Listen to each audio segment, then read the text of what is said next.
Hey guys, welcome back to my channel. Today is day 5 of Vlogmas. So if you're enjoying all of this content, go ahead and make sure you hit the like button. Go ahead and hit subscribe. So just want to throw a little disclaimer in there that anything I talk about today are all just my opinions and what my doctor and I have talked about. So if you're worried or you have any symptoms that are similar, go see a healthcare provider, especially an OBGYN. I thought today I would sit down and kind of record my story with PCOS, which for those of you who don't know, PCOS stands for polycystic ovarian syndrome. So essentially, I realized something was wrong back probably about 9 months ago. So my husband and I got married this past June, and even though we aren't necessarily trying for a family right now, I noticed back in January that I hadn't had a period for like a month or two, which typically, also if you hear my dog, she's just playing with the toy right now. But essentially what I found out was that with not having a period back in January, which is totally normal for me, I was like, oh, no big deal, I'm not worried about it. But then come June, I realized that, oh my goodness, it had been 6 months since I had a period, which obviously isn't good. So I was a little worried, but we had just gotten married, so again, there's a lot kind of happening. And back in May, I had visited an OBGYN. So my doctor that I see, she wanted to essentially run some tests on me. She wanted me to go get some blood work. She thought it was completely abnormal that I hadn't had periods. She's like, this isn't normal. Let's go ahead and let's just do some blood work. So I went and I got some blood work done. She also ordered an ultrasound because she wanted to make sure that there was nothing wrong with my ovaries, so that ultrasound would be able to detect cysts, which essentially they ended up finding. I only had like a few, they were very small, and so I think it was on the right side of my ovary, and so she said, hey, these are telltale signs of PCOS. I would love to see you for a follow-up. Come in after your wedding and let's go over like a game plan. So come June, July, we go in after the wedding, after everything's kind of settled. Stress, of course, probably didn't help at all, as well as I was still active, but I wasn't eating like the most clean diet. So I go in, she tells me that yes, and I indeed have polycystic ovarian syndrome, PCOS, and I wasn't actually that worried. I was more so kind of relieved to finally have answers and to be able to figure out kind of like what's going on with my body and why I hadn't had a period in so long.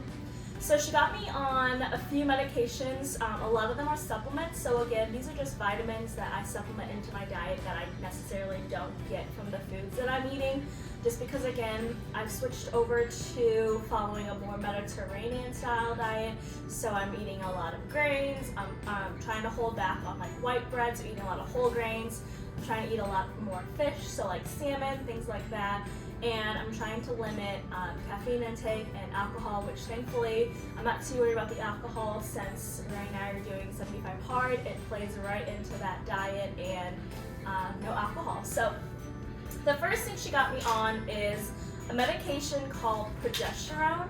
So progesterone is essentially a hormone that I'm missing, and the progesterone that women naturally have, it helps induce the period. So by me taking this medication on cycle days 18 through 27, I am able to induce a cycle, which is exactly what she wanted from this medication.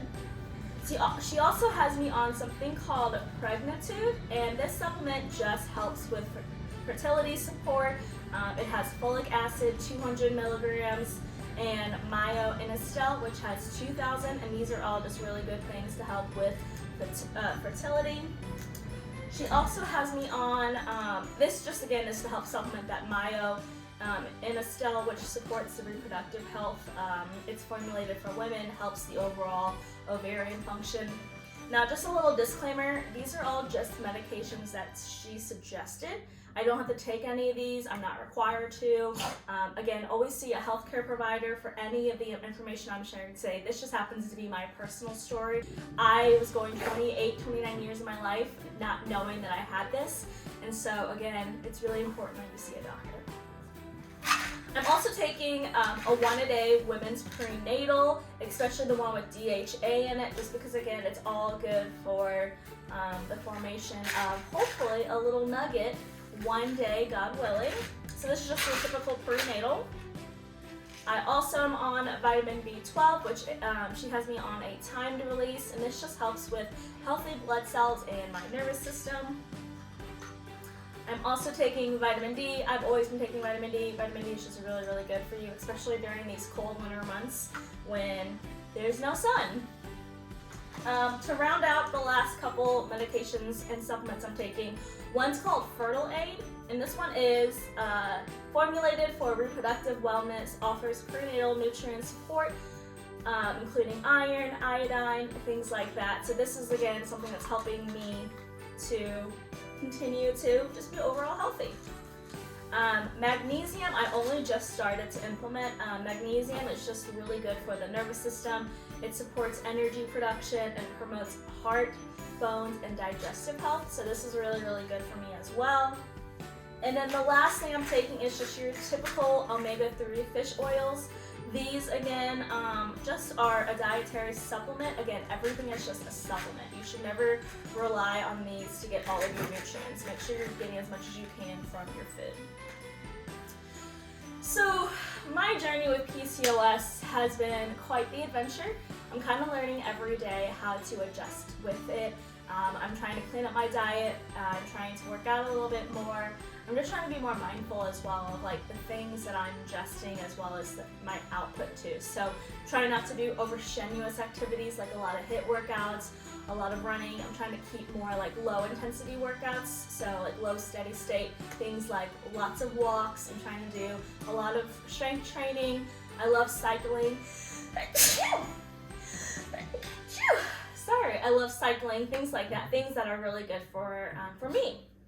So in conclusion, you know, definitely if I hadn't gone and seen my OBGYN, I would have never known that I had PCOS, and that could really affect my fertility down the road. I'm so thankful that my husband and I decided to go, especially because I was really scared, especially with the ultrasound. You never really want to ever hear the words, oh, you're diagnosed with blank. You know, it could be an array of things, but luckily with PCOS, there are a lot of really good ways to naturally figure out how to approach it. And even though it could be a lifelong thing, I'm hoping that, you know, through just implementing healthy eating, working out, trying to lose, you know, some weight, even just 10% of your body weight can help with the overall symptoms. And so yeah, I just thought I'd be transparent and share with you guys my story, because I think PCOS is something that is very under talked about.